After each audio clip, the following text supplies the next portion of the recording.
Hello, world. It's Carole from Viva Vacation, and we're back with another podcast. I have my husband, Bernie, with me today. Say hello, Bernie. Hello. Hello. So we just got back, Bernie and I, as well as our son and his girlfriend.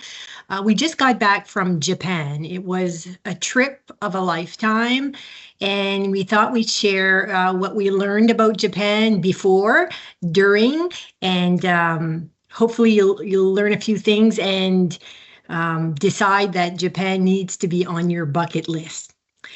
So the first thing that we actually did, I think we planned about a year and a half, 2 years in Yeah. advance for this trip. It was a long one.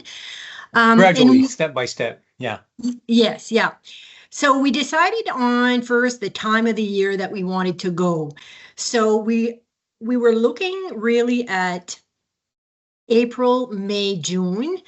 And there were a few considerations for the dates we chose. So we ended up being in Japan from May 12th to the 29th. So essentially, we avoided uh, Golden Week, which is the start of May. Um, it was also a period of time where the weather was warm, but not excruciating, excruciating warm, I guess. But by going a little later in May, we did miss the cherry blossom season. So that's what we decided, and I think for us it was a good decision. But if you are planning on going to Japan and like to see the cherry blossoms, then you're probably going to have to go mid to late April. Now, we also debated before booking everything if we were going to do land only or a land and cruise. We opted for the land and cruise for several reasons. The having the cruise as part of our trip really permitted us to see a lot more of Japan in terms of the smaller cities as well as the big cities. Um, it also gave us a few sea days where we were able to relax because I'll talk about that later. But when we were in Tokyo and Kyoto, it was long days and it was tiring. So we did enjoy our sea days on the cruise. And also, like Bernie and I are more fussy in terms of food, so we were concerned about doing 3 weeks in Japan and maybe not having enough choices for us. Now, Jeremy and Alexandra, they are foodies, so they love the whole Japan, what was available, and they experimented a lot. But you and I, Bernie, are not foodies. Yeah. Not the big fish fan and octopus and eels, those kinds of things. So yeah. Yeah, yeah, no. Another thing that we decided to do this time, because there was four of us, is we opted to do private tours and transfers for most of the places that we went.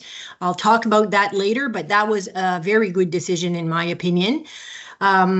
In terms of preparation, you have to buy tickets in advance for the train if you are traveling with luggage and you want to make sure that you have a seat. So we had decided that we were not doing carry-on only this time, and we checked in luggage. So I booked the train tickets with the seats that you could put the luggage right in the back. You don't have to lift them up. So that was really good. And also certain attractions, they sell out almost as soon as they go on sale. So we had prepared for the attractions we wanted to see and bought them as soon as they went on sale. I felt that hotel prices were very decent, especially because we booked early. Um, I know in the summer, like Tokyo in the summer can be very expensive, but I felt overall that Japan was quite reasonable in terms of price when I compared to Europe, the UK, and the US. So our dollar is worth more in Japan. Two other things that we decided not to do for different reasons is that they have a very, very good luggage transfer service in Japan. So if you are going in one city and then going to another, you can have somebody pick up your luggage at one hotel and deliver it at the other for a fairly reasonable price. Our schedule was a bit too tight for that, and I was too nervous that we wouldn't get it in time, especially for the cruise. So we went with the train tickets that had the space for the luggage, and also laundry service. So essentially, you can ask at the hotel. Somebody will pick up your luggage. Sorry, your laundry in the morning and do it during the day and drop it off at night. If that's something like if you're going with just a carry-on, that's definitely an option for you. Some of the hotels even had little laundry rooms where you could do it yourself if you have a few minutes, and it may be a good way to relax as well and get some downtime as you're doing laundry in the morning or something like that. So that's a reasonable option as well. Yeah, yeah. So depending on what you choose in terms of luggage, if you do need to do laundry, lots of options. Now, we had opted, so essentially in all, we were gone for 3 weeks, but we were a full 2 weeks in Japan, a little bit more than 2 weeks. And really, like, I wouldn't want to fly that far away and just go for a week. I would suggest no less than 10 days, if you can, at least 14. Yeah, because the jet lag is real. It's something to consider. You get there and you do feel the time change. It takes a while to adapt. Yeah, for sure, for sure. Much more complicated than going to Europe, for example. It's significant. Yes. So just for your information, we had decided to do a stopover in Vancouver on the way there for a few reasons. The first one is that Jeremy and Alexandra had never been to Vancouver, so it was an opportunity for them to visit the city. Secondly, it gave us a chance to kind of reset with the time change, take a breather before getting on that 10-hour flight from Vancouver. So we ended up spending 2 full days in Vancouver. We did the hop on, hop off, which permitted us to see the entire city. I'm trying to remember where we stopped. I know we went to Granville Island was a good stop, as usual. That's always a fun place to go. Stanley Park. Stanley Park, yeah, of course. Oh, that's amazing. If you haven't been to Stanley Park, it's a must-do in Vancouver. It's so beautiful. Yeah. And I think we stopped in Gastown and a few other spots. Yeah. And then on the second day, we had never been, well, nobody had, the 4 of us had been to the Capilano Suspension Bridge Park, and that was absolutely gorgeous. Yeah, it's much more than the suspension bridge. It's not just walking across this bridge. There's a whole kind of park on the other side with beautiful walking trails and these giant cedars. And it's an elevated trail as well, where you're on kind of walkways and pathways made out of wood, elevated amongst the trees. It's just beautiful. And it's such a invigorating experience there. You just feel so connected to the natural world. It's worth going. Yes, absolutely. Absolutely. Highly recommend that. So quick 2 days in Vancouver. Then we took a 10-hour flight to Tokyo. Our plane was leaving at 1 p.m. or right after lunch from Vancouver. So personally, we arrived there and it was, because there's a 12-hour difference, we arrived there and it was 2 o'clock in the afternoon the next day. I felt, for me, just because it would have still been like, I don't know, 10 o'clock in Vancouver. I didn't find that flight there was as bad, if you will, as the way back, because on the way back, it was kind of during the night and we had a full day. So I don't know how you felt about the flight there. Yeah, it was okay. Everything went smooth. Luggage, everything was good. But yeah, it was a bit disorienting. You get there and it's kind of the next day, and the time change, it is real. It does affect you. Yeah. So essentially, it would have, like, when we landed, it would have been like early evening in Vancouver, and it was like bright daylight in the afternoon the next day, just to give you an idea. So we landed in Tokyo. And Japan, just so that for those who haven't gone, there are restrictions in terms of what you can bring. One of the things that I mention to clients is make sure that if you're taking medication, that you check if it is on the list that you can or cannot bring. Some you have to get permission to bring in, and some you just can't bring in at all. So it's important if you do take medication to understand that. There was also a website that you had to register before you entered the country. So that we're familiar with because we've done that for Europe and other places, but it was still a bit different from what I'm used to. So Tokyo. So we spent 3 days in Tokyo. We stayed in Shinjuku, which is a very central area, great area if you are going there to stay, because it felt like you could just get out of your hotel, walk in any direction, and there was something to see. By the time we arrived at the hotel, it was getting dark. It took a long time at customs. So by the time we got to the hotel, I'm thinking it was maybe 6:30 or 7 o'clock. Something like that, yeah. Yeah, and it was dark, and it was such a cool feeling. It felt like a bit like New York City, but so much different. Definitely cleaner and a safer feeling for sure. Yeah, for me, Tokyo had all the advantages of a big city and really none of the disadvantages. So everything is clean and tidy. People are nice. People are cooperative. There's no yelling on the streets. There's no honking horns. Everything kind of runs smoothly. People walking, cars going, and it all kind of just works effortlessly together.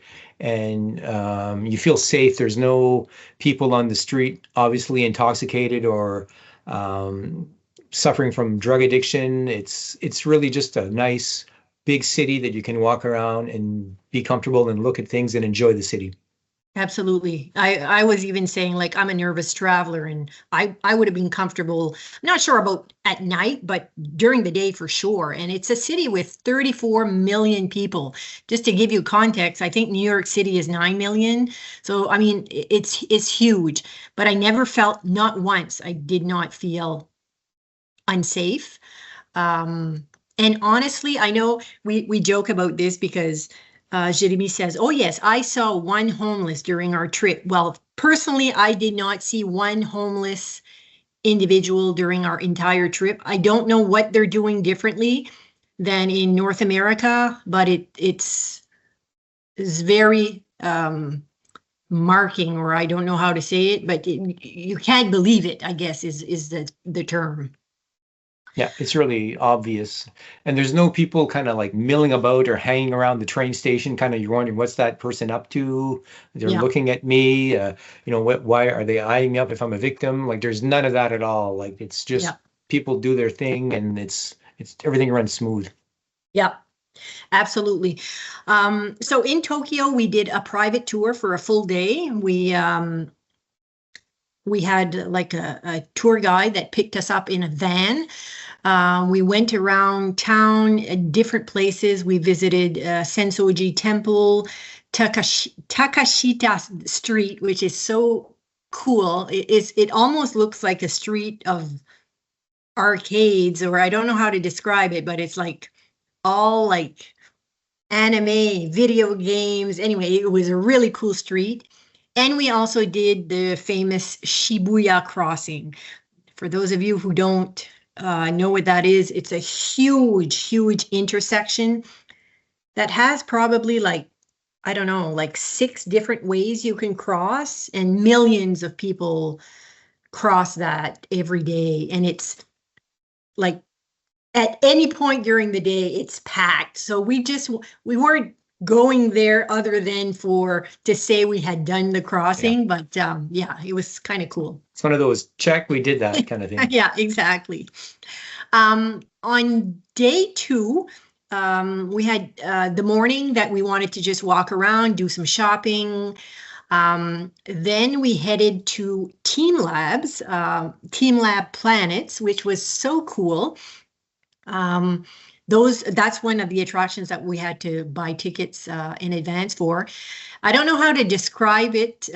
It's a weird, immersive experience. Like you have to yeah, take your shoes off and roll up your pants and you walk in water, and then there's like all these touchy-feely kind of things and uneven floors, and everything is kind of kaleidoscopic colors and 3D stuff floating in front of you. And this was all about the environment and the world. So animals, plants, water, the forest, the trees. It's hard to really describe, neat. but it was really Yeah. cool. Yeah, really cool. If you do get a chance to go there, highly recommend this as an attraction. Just something different that you don't get to do every day. And then in the evening, you and I think we were quite pooped that night, or at least I was. And Jeremy and Alexandra did a food tour, which they absolutely love. One of their things is they like to do a food tour in the cities that they visit, and they raved about this food tour for the rest of the trip. So that, in essence, was Tokyo. We had about 2.5 days. We probably would have liked more Yeah. time there, but that was the time that we had. Now, the next step was for us to take the bullet train. It's called the Shinkansen, to Nagoya. And Nagoya was going to be a stop for a good part of the day to visit Ghibli Park, which is a theme park, I guess, for the anime, the Ghibli. I can never say it correctly, but it is anime. So Jeremy and Alexandra, they are both fans of that anime, and wanted to stop there, so we stopped with them. It was a really hot day that day. Yeah. And then after that, we took another bullet train to Kyoto. So the train experience was even better than Europe for me. The train was so comfortable, relaxing. You just look at the scenery. There's nobody that talks or doesn't talk very loud.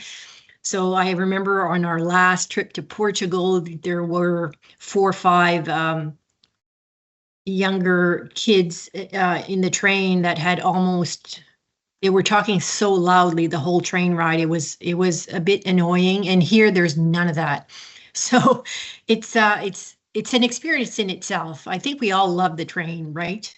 Oh yeah, I loved it. It was a great way to travel, and we saw Mount Fuji on the way, Oh, and just the, yes. the landscape, all the rice paddies, fields, and just seeing the little towns and little cities along the way. Just big, comfortable train going super fast, comfortable seat, chance to read, relax, and just travel from one place to another. Everything runs smooth. The trains are always on time. Yeah. One time I don't think it was that trip, but maybe on the way back, a train was going to be 6 minutes late, so they changed the train to another track to make sure that it arrived on time. It was just like just an amazing engineering feat that no, the trains aren't late. Yeah, So they, exactly. uh, Yeah, you could rely on those trains for sure. So once we were done at Ghibli Park, we then took a train, like I said, to Kyoto. So we spent about a day and a half in Kyoto. Again, not enough time, but that was the time that we had. So when we got there that evening, we had a Gion Geisha District walking tour. So essentially, we were with a group for that one. Went around the Gion district, which was absolutely beautiful. For me, Kyoto is like a night town or a night city, because it is breathtaking during the evening. We did go and do a private tour the next day, and there's lots to see in Kyoto. Like we went to the Kiyomizu-dera temple and the famous bamboo forest. Um, and I mean, it's beautiful during the day, but I mean, at night is just out of this world kind of thing. yeah, Kyoto, beautiful city. I mean, we can't say that enough, but just the architecture, the way that things are built and designed, but it is highly, highly touristic. So there's lots of people there, and patience is required. Sometimes just walking on the street, there's just so many people. Yeah. But beautiful, beautiful, beautiful, very historic, quite different from Tokyo. Tokyo is kind of modern, go, go, go, and Kyoto is more that kind of laid back, historic, more traditional, ancient Japan vibe in some ways, but still a modern city. Yes, yes, for sure. Yeah, I agree that the vibe was quite different from Tokyo. Yeah. The one of the things we did there as well is we visited the Samurai Museum, and Bernie wanted to do the sword experience. So we got to dress up as what, ninjas? What do you call that? Samurais, I guess. Samurai, yeah. And got to do a class with our sword, and then we visited the museum and we threw those Shurikens, ninja yeah, stars, shurikens, yeah. yeah, I enjoyed that part. So that was neat as well. Yeah. And in those big cities, they have malls that, like, I don't know how to describe it, but there's long, long streets, and there's a cover on top. So it makes the shopping experience really cool. We went to quite a few of those in the different cities, and I really enjoyed that. Yeah, some of the cities kind of that's their downtown. It's kind of this covered shopping area. They call them arcades, I think. And you kind of just walk around and stop for some street food or going to look at some, touristy place or vintage clothes. There's a lot of vintage clothes shops in a lot of the cities, so that's kind of a cool aspect of it as well. Yeah, yeah. So once we were done in Kyoto, we then took the last bullet train to Yokohama, which is where you board the cruise ship. Yokohama, we did not get to visit, but apparently is another beautiful city and quite large. I didn't realize that it was quite that large of a city. So we were on the Diamond Princess with Princess Cruises. And the cruise, it was 10 days, but we did 7 stops. So it was port intensive. So we were doing 6 Japanese ports, Hakodate, Niigata, Nagasaki, Kagoshima, Kochi, and Shimizu. And we had a bonus port of Busan in South Korea, which was beautiful. And we'll talk about that a little bit later. But the Diamond Princess, what's interesting is that it was actually a ship that was built in Japan. It had a Japanese menu every day. So if you wanted to taste a Japanese dish, you had that option. But you also had the option of eating something more traditional for North Americans. It also had an onsen in the back of the ship and lots of activities during the day and evenings about Japanese culture. So I think one of the things that you guys went to was the calligraphy, right? Yeah, I took a little calligraphy class, learn how to write our names in kanji, and that was kind of cool. Yeah, yeah. So just to give you an idea, so this time around, like I mentioned earlier, because there was 4 of us, I had booked most of our tours as private tours. And there's a few reasons for that. First of all, they weren't that expensive in comparison to other countries we had been to do the private tour. We were able to customize the tours. So if we wanted to go somewhere in particular, that was not a problem. We got to meet locals who either could speak English or wanted to practice. So that was good for us, which meant that the communication wasn't as difficult. Some tours, not a lot, but a few of them, we were doing public transportation. So they didn't have a vehicle, but at least it was very easy because the tour guide would bring us to wherever we needed to take the train or whatever. So that was easy.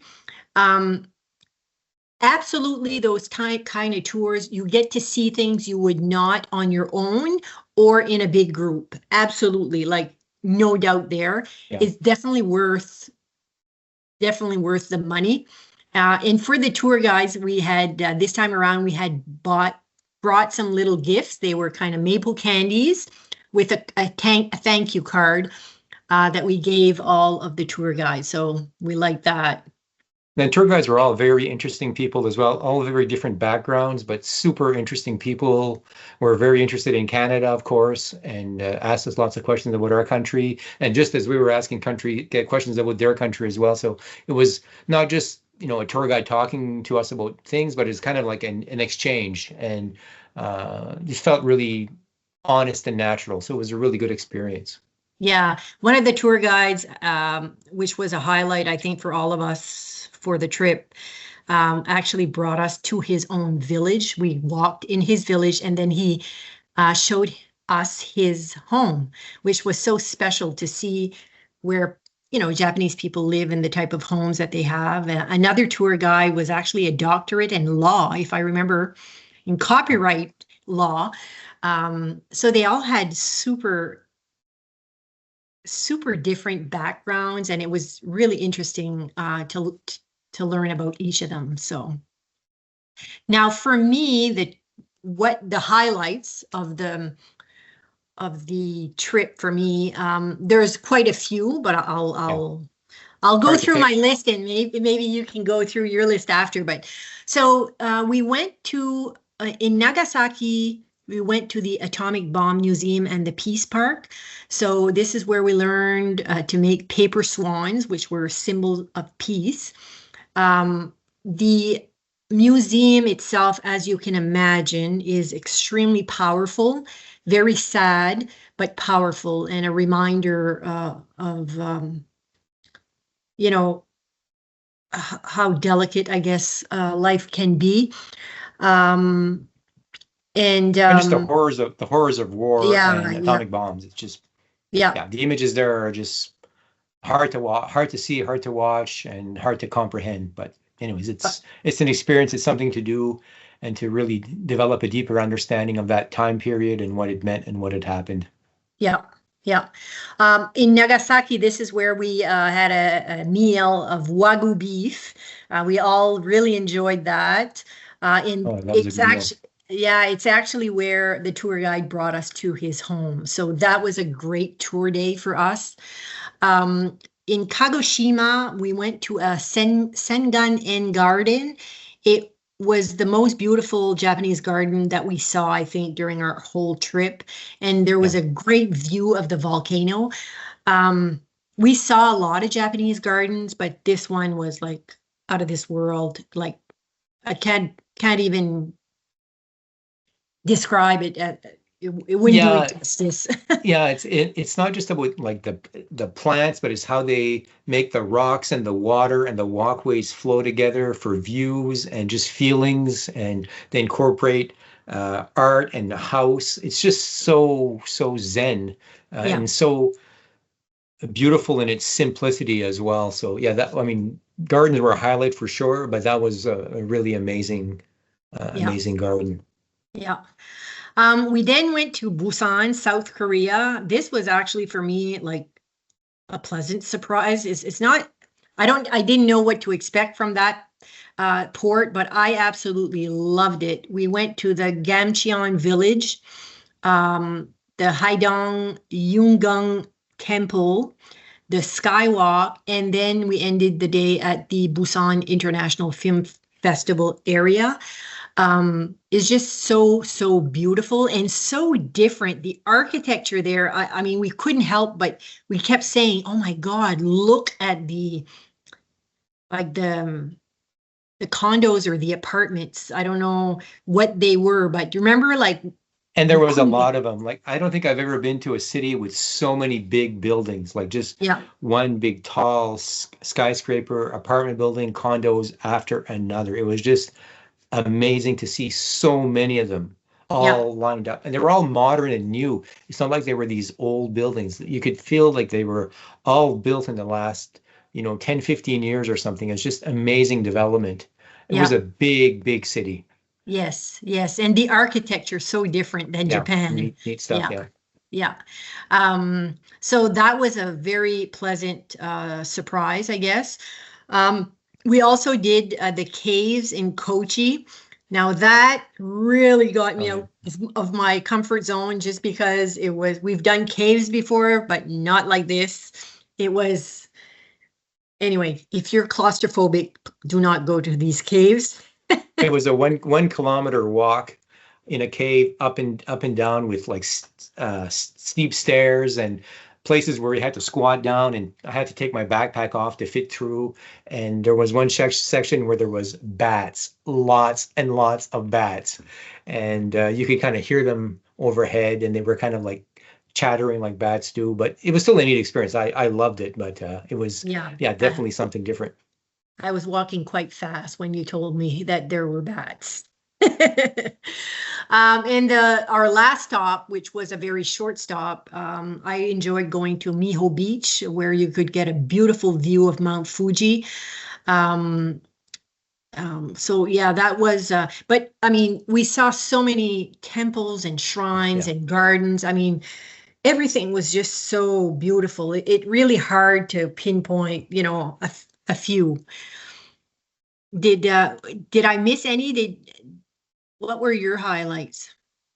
For me, I think the highlights were the gardens and like the temples. We saw so many Buddhist temples and Shinto shrines as well, and just learning the difference between the two, and doing the praying when you go into a Shinto temple and the meaning of the arches, the torii gates, all those kinds of things. That was so cool, the history of them, and just being in a country that I've always been interested in. With like a martial arts interest, and the history of Japan and the beauty of it and the simplicity and just how things are organized that was a highlight. And just walking around and seeing all these beautiful things and really nice people, although it's kind of a vastly different language than what we're used to. You can still get along. Had some great conversation with taxi drivers where they'd be talking into their phone and we'd be joking and laughing. It was just so much fun. But yeah, hard to pinpoint one or two things. It was just an amazing experience. I mean, we've traveled a lot, and I think that was one of my if not probably my favorite trip overall. It was just so beautiful and so nice and so much fun. Exhausting because we did so much, but so much fun. Yes. Yeah. Make sure you bring comfortable shoes. Yeah. Yeah. So Japan overall, we were saying earlier, very safe. So we did all of the public transportation, the bus, the tram, the subway, the bullet train, the taxis, and the Ubers. No issues whatsoever with any of them. Even like I'm not used to doing public transportation. I prefer not to because I felt unsafe quite a few times in the past. But here, no feelings of unsafety at all. So that was quite different. Very clean. Like in Tokyo, for example, and a lot of the other places as well, there's no public garbage cans because apparently during a period of time, there were terrorists that had put bombs in garbage cans, so they took them all away. So everybody's responsible to take care of their garbage. They have a little bag in their purse or their bag, and they put that and then dispose of it when they get home. But you couldn't tell because there was no garbage anywhere. Like the streets were so clean everywhere. Even the public bathrooms, I mean, that was an experience in itself. Like a lot of them had the fancy Japanese toilets with, what do you call them now? The bidet? The bidet, yeah, that the heated seat and the water on your bum. So even the public bathrooms had some of those. And I felt that Japan was very colorful, like a lot of color everywhere. So that struck me. And like Bernie was mentioning, like the people are so kind and so polite. Like in certain places in Europe, you get the sense that they're annoyed with tourists and they don't want to communicate with you, but not there. Like you were mentioning, like even the old taxi drivers. They all wear white gloves and they would have the Google Translate there. So if they wanted to communicate with us, they'd say what they want to say in the phone, and then they'd show us, or we'd hear it in English. So they made a lot of effort to communicate with tourists, and you never got a sense that, they were annoyed with us. So public spaces were very quiet, no chaos, like Bernie said, no honking. That was like all Yeah. these people in all these cars, and I don't even know if we heard one honk of a car, but It was anyway. quiet. Yeah. Yeah. Yeah, yeah. I mean, we Um, watched quite a few YouTube videos in preparation before going to Japan, and one of the things they kept saying in these YouTube videos is that nobody talks on the trains. It's not quite true. People do talk, but it's just, it's yeah. it's just respectful, and there's no, overt yelling and screaming, and it's just they're talking in a normal voice, and there's nobody on their phone with some stupid video playing out loud. It's just respectful. It's a very respectful of people around you, and it's just very refreshing, because we talked Yes. about this before. Since the pandemic, it seems like people don't respect personal space anymore. There's loud phones everywhere. But in Japan, there was none of that, or very little of it. It was just a nice place where everybody respected each other's uh, space and comfort zones. It was just nice. Yeah, absolutely. Absolutely. Um, we touched about this before, but food wise, we stuck to kind of rice. We tried ramen one time. We had chicken. We tried the Wagyu beef. There are not a lot of fruits and vegetables in Japan because it's very expensive. So we had those on the cruise ship where it wasn't so much of a problem to get some. And of course, Jeremy and Alexandra tried a lot more things than we did. Actually, were quite adventurous in in what they tried. Um, so yeah, like all in all, Japan is a wonderful country. It does Now, take some planning, though, as Carole, you were yeah, saying at the start. It does take some planning, and if you do decide to go, it's good to do some research and kind of map out where you want to go and what you want to do. It's not one of those places where you want to be just impulsive and kind of just go with the flow. I mean, you can do that, but you'll miss out on some things. It's better to kind of map it out and plan it out where you want to go, and prioritize what you want to do. yeah. And I would highly recommend getting tickets in advance for Japan, especially in peak season. So there were a few surprises for us in Japan, I guess, of the country. I personally didn't. I knew that they were a traditional uh, country, but I guess in 2026, I didn't realize how traditional they still were as a culture. Um, you get the sense that a lot of the women are in charge of handling the household duties and the kids, and the man goes to work, and so a few things like that kind of um, struck me, I guess. um, Lots and lots of vending machines. Right? We Yeah. had heard about it, but until you're there, you don't realize where, like, they're everywhere, and with all kinds of food. Like, it's not like our vending machine where it's soda and chips and stuff like that. It's like you can get pretty much anything in a vending machine. Um, one of the things we learned was that slurping noodles or soup is highly encouraged. It means that it's good in Japan. So here it would be considered rude, but not there. Japanese people are very superstitious. In most of the shrines and the temples we went, they were selling little, essential Totems. Yeah. totem souvenirs, but it's all about good luck, and good luck with Good this and health. that, good health, good luck with your job or whatever. It was everywhere. So I get the sense that Japanese people are very superstitious. And the other thing that we we knew but didn't realize how big and how odd they were the fish markets.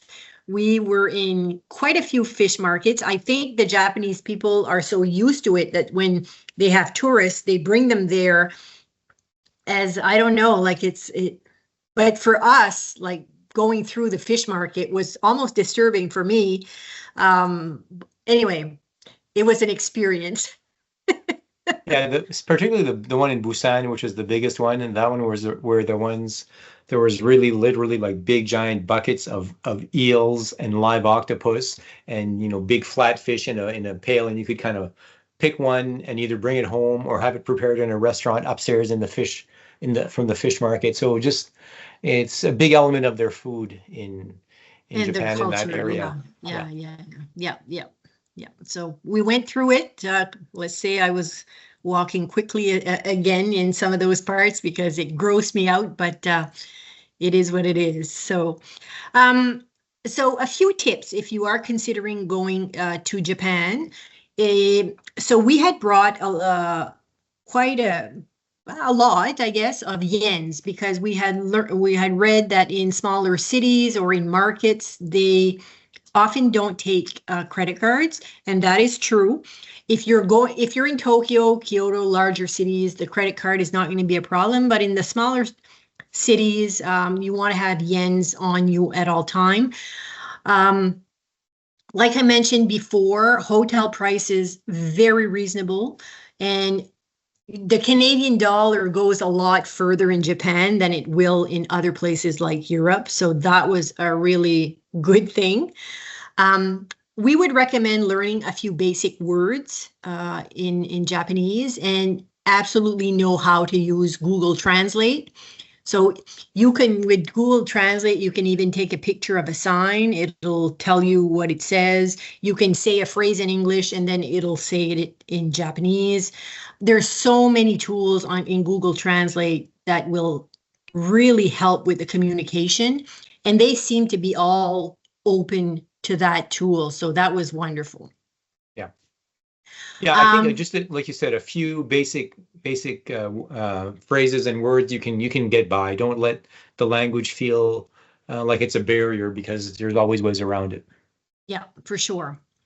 Um, I already mentioned you're going to walk a lot, so wear comfortable shoes. I was the only one in the group that didn't really know how to use chopsticks before going. Yes, I know. But I did learn during the trip. I made an effort and I did learn, so that was good. Um, if you have tattoos and you want to go to an onsen, you're going to have to cover it up. In Japan, they don't see tattoos the same way, or it's like we had mentioned, it's more traditional.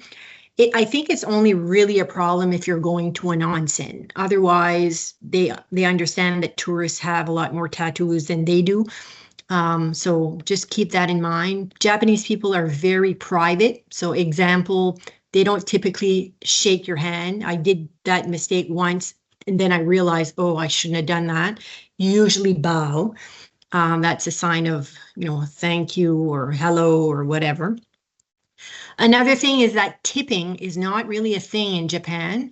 So if you go to a restaurant, and even the taxi drivers at one point, like there was going to be like 50 cents left. And I just said, you can keep it. No, no, no, no. So um, the only people that we tipped were our tour guides, which is what we had read online. And although it's not necessary, it is still appreciated from them. One of the things that you have to get used to as well is you don't give, if you're buying something, you have to put the money in a little tray in front of you instead of giving it to the person. Not quite sure if it's what the reasoning for that is. I think maybe I don't know, it's how they do things. You put your money in a little tray, they take the tray and then give you change in the tray. Um, Removing shoes in a lot of places, especially the temples, um, the shrines and all that, you're going to have to remove shoes. So if you have shoes that are maybe less complicated to remove, you might want to consider that. Anything else, Bernie, that you can think of? Um, no, that I think that covers the basics. As I think we said a few times, is do your research before you go. But if you're thinking at all about going, do it. Do it. It's worthwhile. It's far. It's a long from our part of the world. Anyways, it's far. It's a big trip. It's a long trip, but it's definitely worth it.